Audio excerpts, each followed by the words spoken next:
Okay. So, can you see the presentation now? Yes. Yes. Okay, good. So hopefully it will work. So now the hard part is going.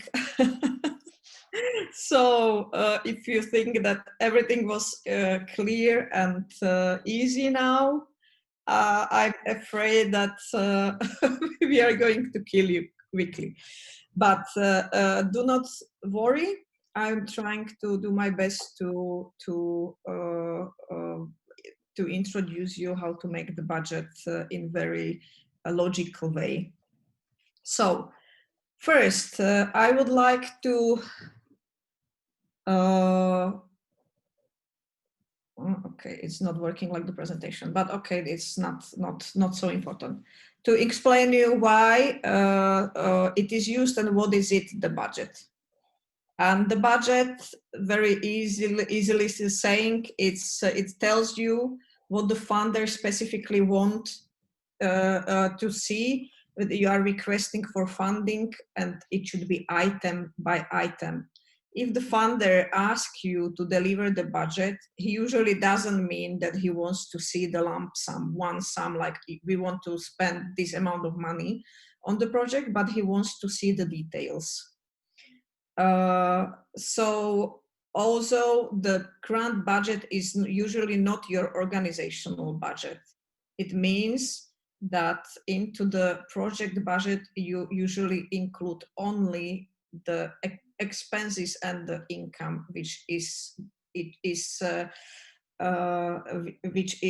covering the project and not the whole organizational budget.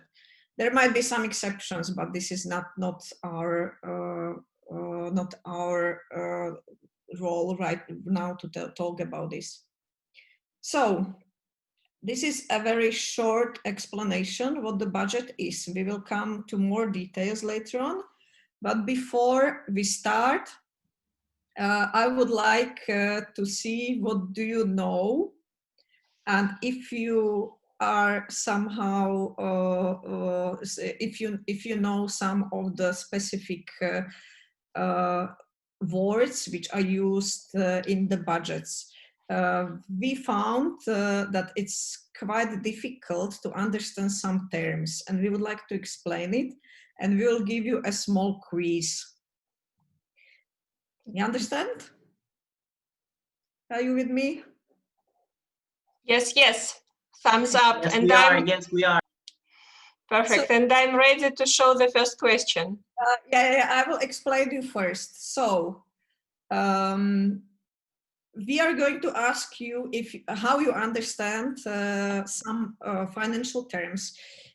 We do not expect that you know them all. Just try to use your logic and find out what it is. Okay, so this is your only role right now. Be careful because the possible answers are multiple, so there are multiple correct choices. Okay, so I'm putting up.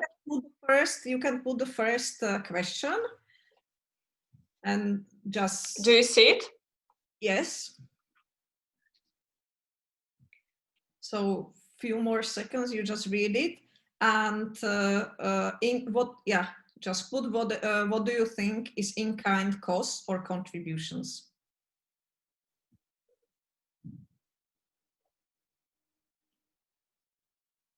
Okay.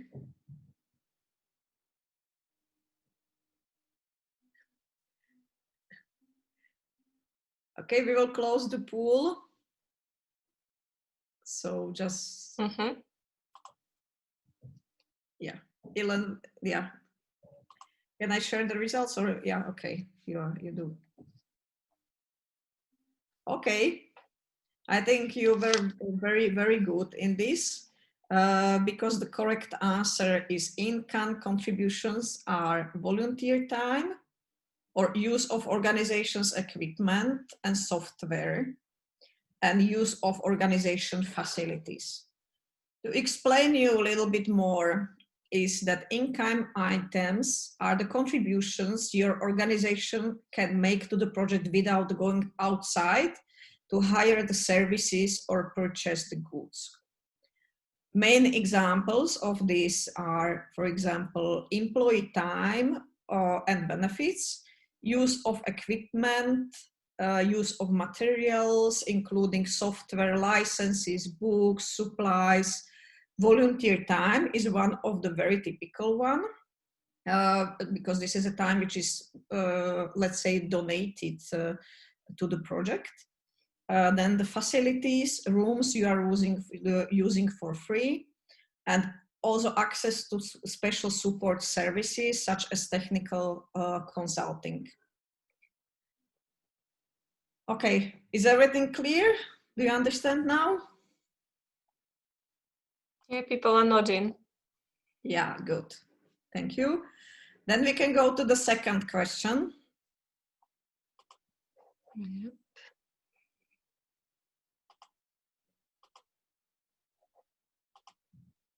Mm-hmm. Okay, so you can read. We are now talking about indirect costs or overheads. Again, the multiple choice.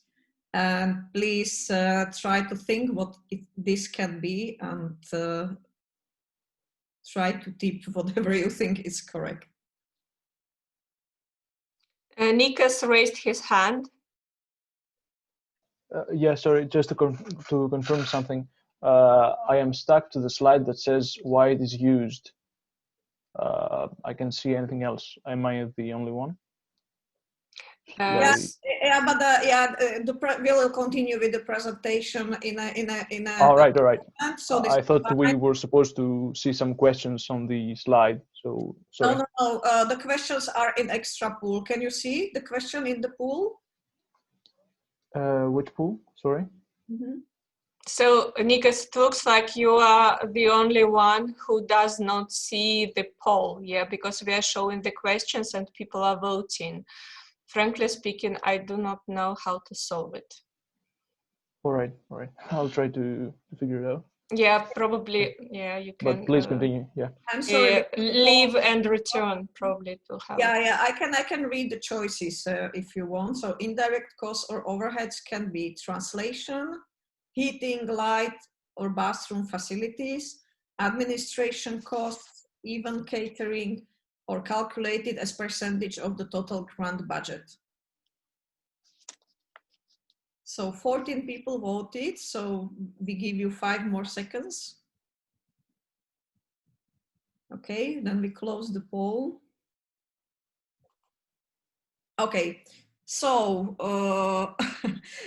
you're right, of course, with heating, lighting, bathroom facilities, and the administration costs. What is not correct is translation, because this is usually the direct costs of the project, and even catering as well. And also, surprisingly, nobody voted for the last option, and this is totally correct, because the indirect costs or overheads are usually calculated as percentage of the total costs. And why I am talking about the indirect costs, even if this is not a very usual item, but it's very often allowed in EU grants. In many EU grants, you find the item overhead costs or indirect costs, where you can put the percentage of the total project for these costs. Indirect costs are difficult or impossible to assign to the specific project by the definition, which means that it is mostly heat, lighting, bathroom facilities, chairs and desks, administration, or they are sometimes also called overheads. They are usually calculated as a flat rate or a percentage of the total grant budget, and they are almost never allowed in private or foundation grants. In European Union, they usually give you 7% of the grant budget in the bigger problems for the administration or overhead costs. Okay, is it understood? Can we go to the next question? Good.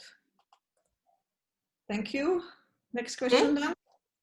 So now we have eligible expenses, again, multiple choice. So the choices are costs declared and covered under another project, debts necessary for project implementation, exchange losses, or identifiable and are identifiable and verifiable.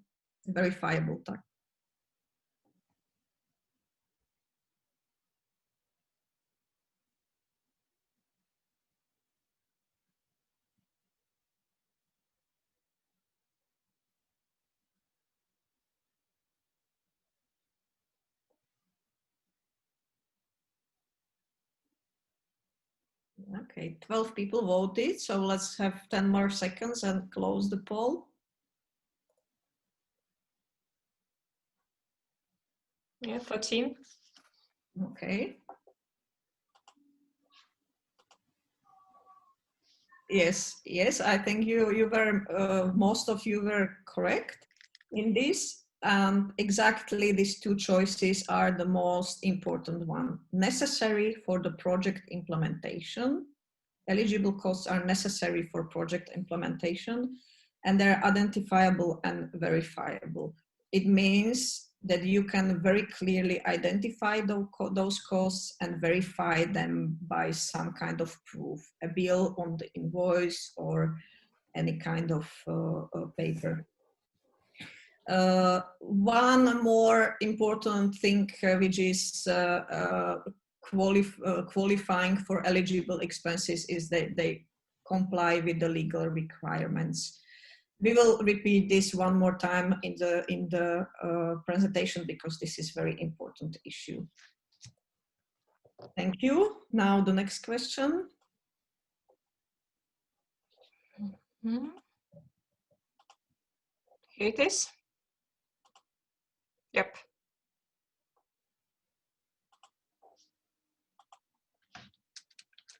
Yeah, so the next question about the personnel. This is one item which is very often in the budget.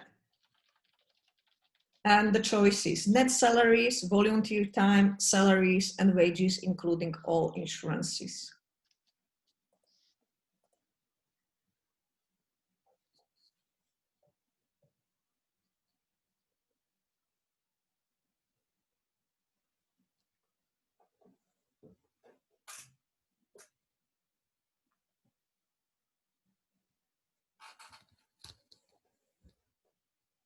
Okay, let's close the poll because I see that 14 people already voted. Yeah, thank you.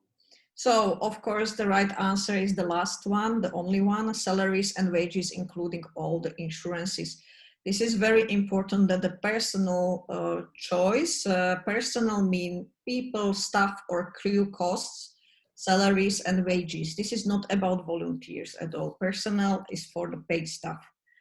And of course, in this case, also all the costs should comply with the legal requirements.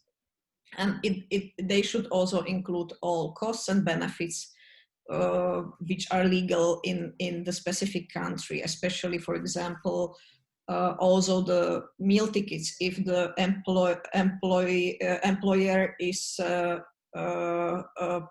providing according to the law the meal tickets, you should include them to the budget. The same could be the next example, for example, is in some countries, if you have young staff and they have babies, you have to provide the babysitting for the babies. And in this case, you have to hire the babysitter, and the costs have to be included in this, in the budget as well. Understood? Thank you. Let's do the last question.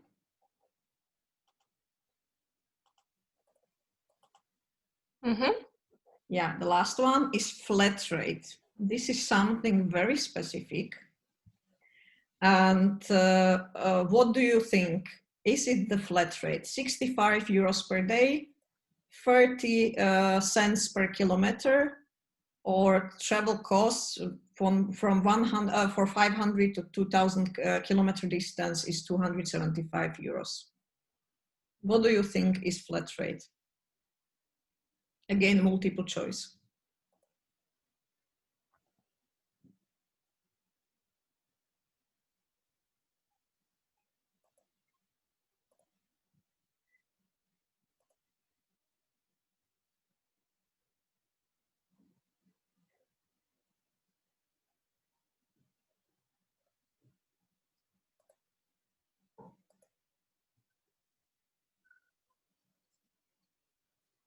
Okay, we close the poll now.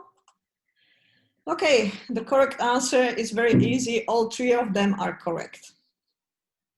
All three, because flat rate, it means fixed rate or straight or final. I don't know if there are any other words in English which can be used for this. But in principle, it means that the donor usually gives you a rate which you can claim. So for example, if you want to organize the event, you can claim 65 euros per day per participant.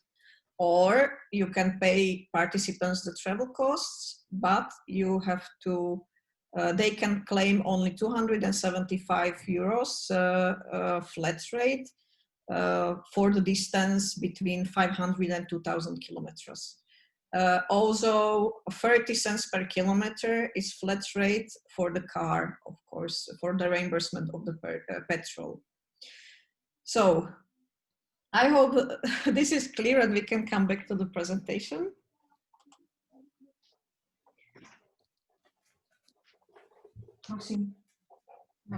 Okay, sorry, I have the visitor. Good. So, are you with me? Yes, yes, we can see the presentation. Okay, good. So now we have the budget and we understand why it is in there. I will mention few key concepts of making the budget. First, the project budget should fully correspond to the narrative parts. Of course, it's usually the activities which is the most important part connected to the budget, but also you have to look into the evaluation and monitoring part because there might be some more activities which should be, appear in the budget as well.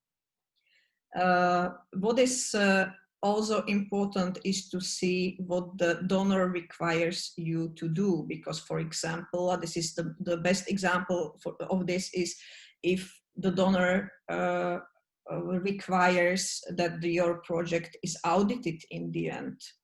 You have to put it into the budget as well, even if it's not in your plans, you have to put it to your plans and you have to put it to the budget as well. You have to be realistic. Please do not ever estimate or overestimate or underestimate. This is very important because if you overestimate, people can see it. Usually they know what are the prices approximately. They can check it anytime. And if you overestimate, you will be also into trouble with the reporting. Of course, if you underestimate, this is also not good because then you don't have enough money for your project and you will have to find another sources, and this is quite complicated. Don't make up the figures, get the real costs. We will come to this later, how to get the real costs. There are many options, many possibilities how to get the real costs. Then, and this is probably the most important one, is follow the grant provider instructions. If you have the questions, ask. Usually, the grant provides you with the instructions what he is ready to finance and what he is not. You have to study it first. Do not put into the budget anything just what you think is okay, but check first with the grant provider. Then in the budget you have to cost out all your organization's expenses, what you will plan to spend on the project. Usually both in kind and cash, but also depends on the provider. You have to also list the income, so both costs or expenses and the income as well. Usually, if there are no other instructions, income and expenditure should be balanced. When you are presenting a project, you have to have in your mind how you will cover all the expenditure by the income. It means that even if you ask the grant to pay you some amount of money and which doesn't cover the whole project, you have to indicate where do you cover the rest from. If you are not sure yet, you can just put, okay, if we don't get money from anywhere else, we can still use our funds to cover the rest of the project. But you have to have some idea how to balance the budget and how to cover all the expenditures by income. Everything you do in the budget, you have to be comprehensive and double check. This is very important because if you forget to put any cost, they will be absorbed by your organization. This is what I said, for example, the good example is this audit. When you just forget to put it, you have to do it anyway, and you have to pay for it by your own sources. In the budget, it's very important to double check everything, and several times I tell you, because whatever you do, you find the mistakes and you have to double check, and it's very good to cooperate with other people on the budget. So 4 eyes can see more mistakes and they can still correct it. Are you okay so far? Or are you sleeping already? Everything is okay. People are even smiling. Okay, good. Yes, we are. Good. So how to estimate expenditure? I told you already that you have to try to find the real prices. There are many ways how to do it in this board. It's one of them, I made groups of them just to give them some logic. So first group I put is find current prices, and usually on the internet. There are many ways how to do it. There are online shops, there are website price lists, but also there are many prices which you don't find on the internet. For example, when you have a group of 30 people, which are you have to have for 5 days a good hotel for them, you usually don't find price on the internet. You need to contact them and ask. You can ask them to provide you a quote, to give them the details what you are planning, and they will make prices for you. Also, you can organize tender. You can ask several hotels in the surrounding to give you the offer and to see which one is offering you the best prices. Also, the other way how to do it is to analyze. You have a lot of contracts usually in the office. There is accounting, so where you can see the history of the prices. Contracts are very useful, especially with the staff, salaries and wages, rent of the offices, insurances. You pay it usually every year, so it's easy to find the data and analyze them. Also, you can analyze the reports, historical reports, or similar projects of other organizations. Of course, it is also important, as I mentioned, to analyze the taxes and labor laws, because somehow they may give you some, this is what I mentioned in personnel, that they can give you the obligations, for example, to pay also the meal tickets and babysitting and any kind of other costs which you have to pay and put into the budget as well. Then the last group I made is more connected, like how to do it. It's very also good to start with the small things. So you have to list all the items you need, make an estimate and find the total. in the budgets of the donors, usually you don't have too many space for too many details. So don't do it, don't put every pen, every paper, everything what you would like to buy in the budget. Put there the total amount for the material, for example, but you can make somewhere the list what you need and try to estimate the items. If you make such lists and calculations and you make the notes how you made the calculation, my advice is please keep it. Do not throw it away, because very often it happens that the donors come to you with the questions and you can answer them. Also, if you win the project, it's very good if you remember what was included in there, because when you don't remember, then suddenly it's very difficult you have to start again. So now we estimated our expenditures, and we will talk a little bit more about the funders' requirements. We have usually the funders that they have different types of the budget. So they know, and you have to distinguish between them. It's budget of the grant you're applying for. This is what I also mentioned already before. You have only the budget for the grant. You have the budget of the whole project, which doesn't have to be necessarily the same, and the overall operational budget. The budget of the grant you're applying for, it's only the money which you plan to donor to ask for. But very usually the donors would like to see the overall budget of your project, including the other income and other expenditures which are not covered directly by him.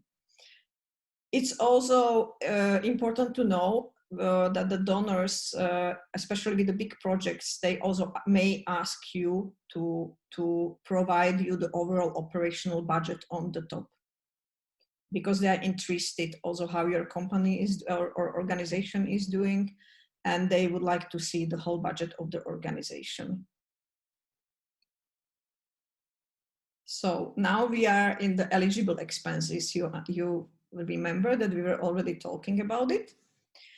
So this is, I will just summarize once again what are eligible expenses.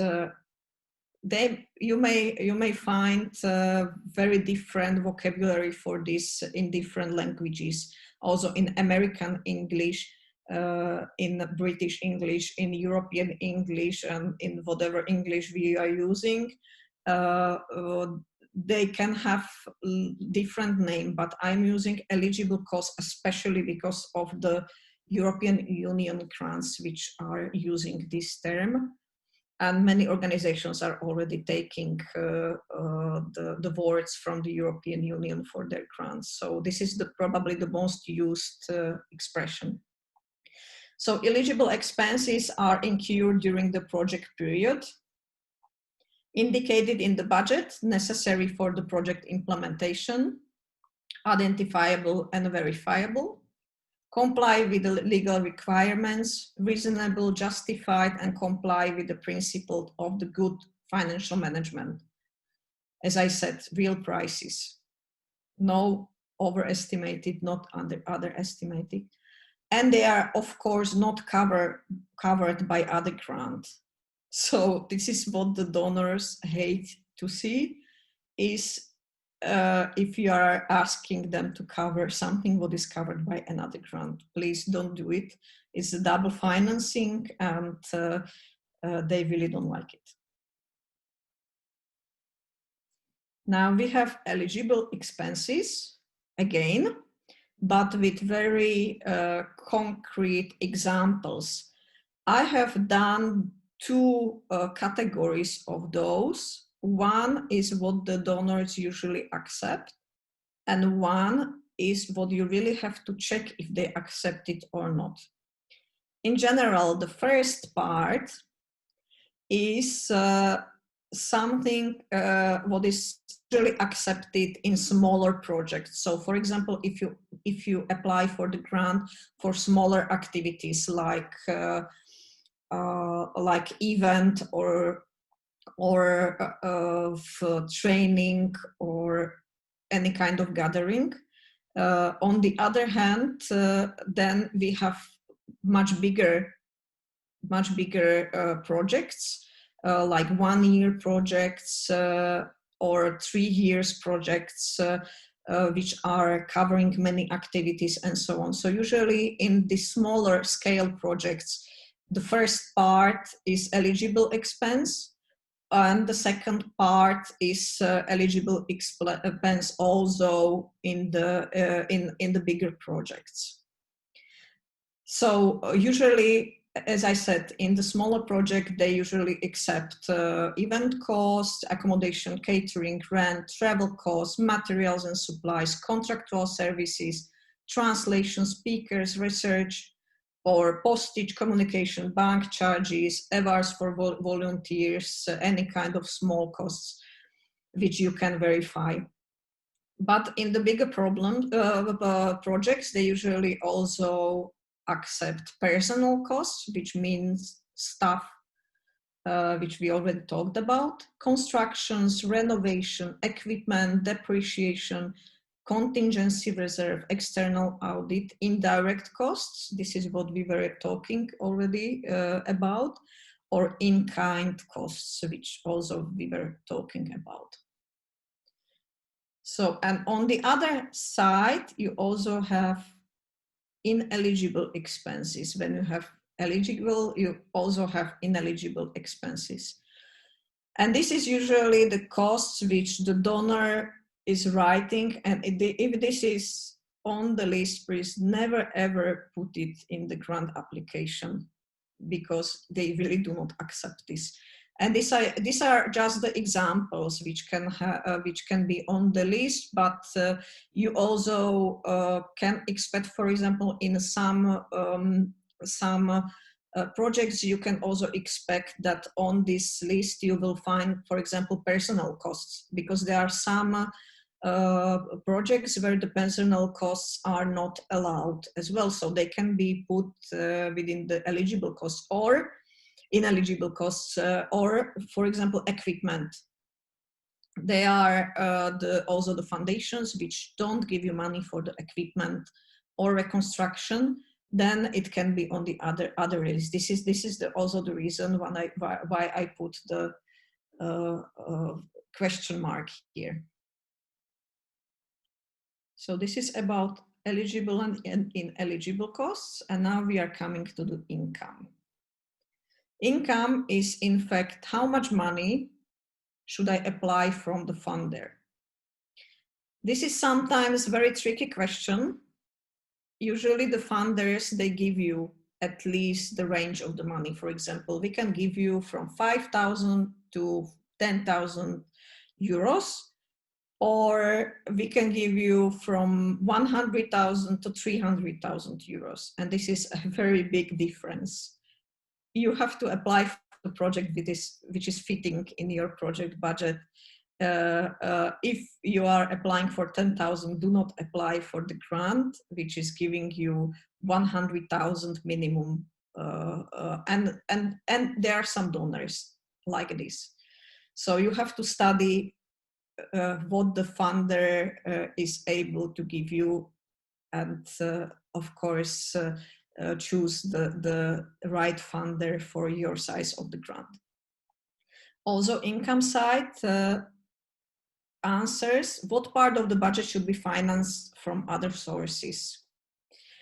The donors, they usually would like to know that they are not the only one who are financing the project. And this is very logical, because the others are also sharing the responsibility, and somehow they are not investing the only ones into your project. If you have any other donors or any other people who are bringing money or in-kind costs to the project, show it, because it gives your project credibility. And it also means that other people and organizations, they want to invest in your project. And this is very important for them. So now we were going through the expenses and the income. And now I'm going to present you very quickly, because we are running out of time, the forms of the budget. And I will show you the examples, how they are done, because you will understand also how to do your homework afterwards. So sometimes the funder provides you the template of the budget. If they do it, please use it. Do not use your own, just do his own template and put the budget there. There are some donors who also tell you, okay, you do the budget yourself and you use your own template. Yes, please, in that case, you can use some kind of Excel file or any other file. And it is important also, if you have this possibility, maybe you can somehow do in the same template as you have the organizational budgets, because this will help you in the future with your project finances as well. And then there is the last one. This is again what we were talking about, flat rates template. I will show you one. I'm talking about this because also the European Union is using this template quite a lot. So you know what it is when you see it. So very quickly, I chose this example. This is a session, the budget of the session, a little bit modified, which we had to have in Slovakia in June this year. How it was done. So for you, this is the European Youth Foundation budget in their own template, which they provided. As I said, it's a little bit simplified, but in principle, this is what we applied for already. So you can see that there are several lines: travel accommodation fees, expert fees, materials, administrative costs, and other costs. And in this grant, they are not allowed the personal costs and the equipment costs. You can hire equipment, but you cannot buy it. And they are in-kind contributions allowed, but very specific one, it's just the volunteer time, to show how much you invested or your volunteers invested into this project. You can see it in the end of the expenditure side. And also there is the income side, where there are different sources of the income. One is, again, if you have this volunteer time, which was donated by the volunteers, it should be also in the income side. Then we have the participation fees, and then we have YMCA Europe internal sources and funds. And then we have the grant which we are going to request, which according to their conditions can be maximum 2/3 of the projects. So this is also how they do it. Very often the donors, they say, okay, we are not going to finance more than 2/3 of your project costs. The rest you have to find somewhere else. So this is the example of the budget where the donor gave us the form and we have to fill it in. Then I have this one, and I would like to you to put the attention to this one, because we will do something very similar for your homework. This is a bigger project for 1 year. So there are a little bit different lines, and this is your own format. And if you have your own format, like how to do it, what kind of details to put this. And this is a kind of the example you can see before you start to work on your budgets. So you put the salaries, contracted services, supplies, equipment, travel, or any other budget lines. You describe all of them with very short description. It should be short and comprehensive. You put the total costs. and you put the grant amount you would like to ask a donor to contribute. And then, of course, I didn't put the income side because it is in fact the same as before. List all the sources plus what you request to get as a grant. So this is another type of the budget. And the last example, as I promised, is this EU Erasmus grant, where you have the flat rates. This is what they usually do. It's the online form. So you just click on countries, participants, you just choose, and the system is doing counting for you. It's very easy and very handy. If the internet is working, of course, but not, or the system is falling, it's not so easy anymore. But in principle, it's very easy because you just choose how many participants from each countries you would like to have, what are the travel costs, distance band, how long they will travel, and it will give you exactly how much you can charge. And in the end, you get the total of the grant. You can have also some kind of exceptional costs like visas and so on added to the grant, but in principle, this is the very, very easy example of flat rate budget, and I hope you understand now what does it mean when you see this. As we are running out of time, I will leave this for your study at home because this is very easy, and I think the examples are self-explaining. And this is the last sheet, is what you have to do before submitting the grant. And what is my tip, and I find it very important, don't do it on the last minute. Never do the whole project, but especially the budget on the last minute. Because you make a lot of mistakes. You please finish this at least one day earlier. Use other people to look at it because the four eyes can see much more than you. And if you make the mistakes in the budgets, it's look like very amateurish, I have to say. Think especially what is missing, and check again in the end if the budget corresponds with the narrative part. Because it may happen that when you were making the budget, you found that, for example, it is not realistic to have 30 participants because we can afford only 27.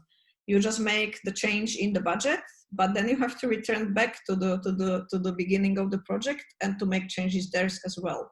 So when you finish the project and the budget, return again and check again if all the numbers are corresponding. So, and double check also all figures and summaries, balances, if everything is correct. It's very easy to make a mistake, and especially when you make the corrections and you don't do it everywhere, then there are very easy mistakes. And the last thing is when you have when the positive thing will happen, then you win the grant. Of course, first you have to celebrate. This is very important.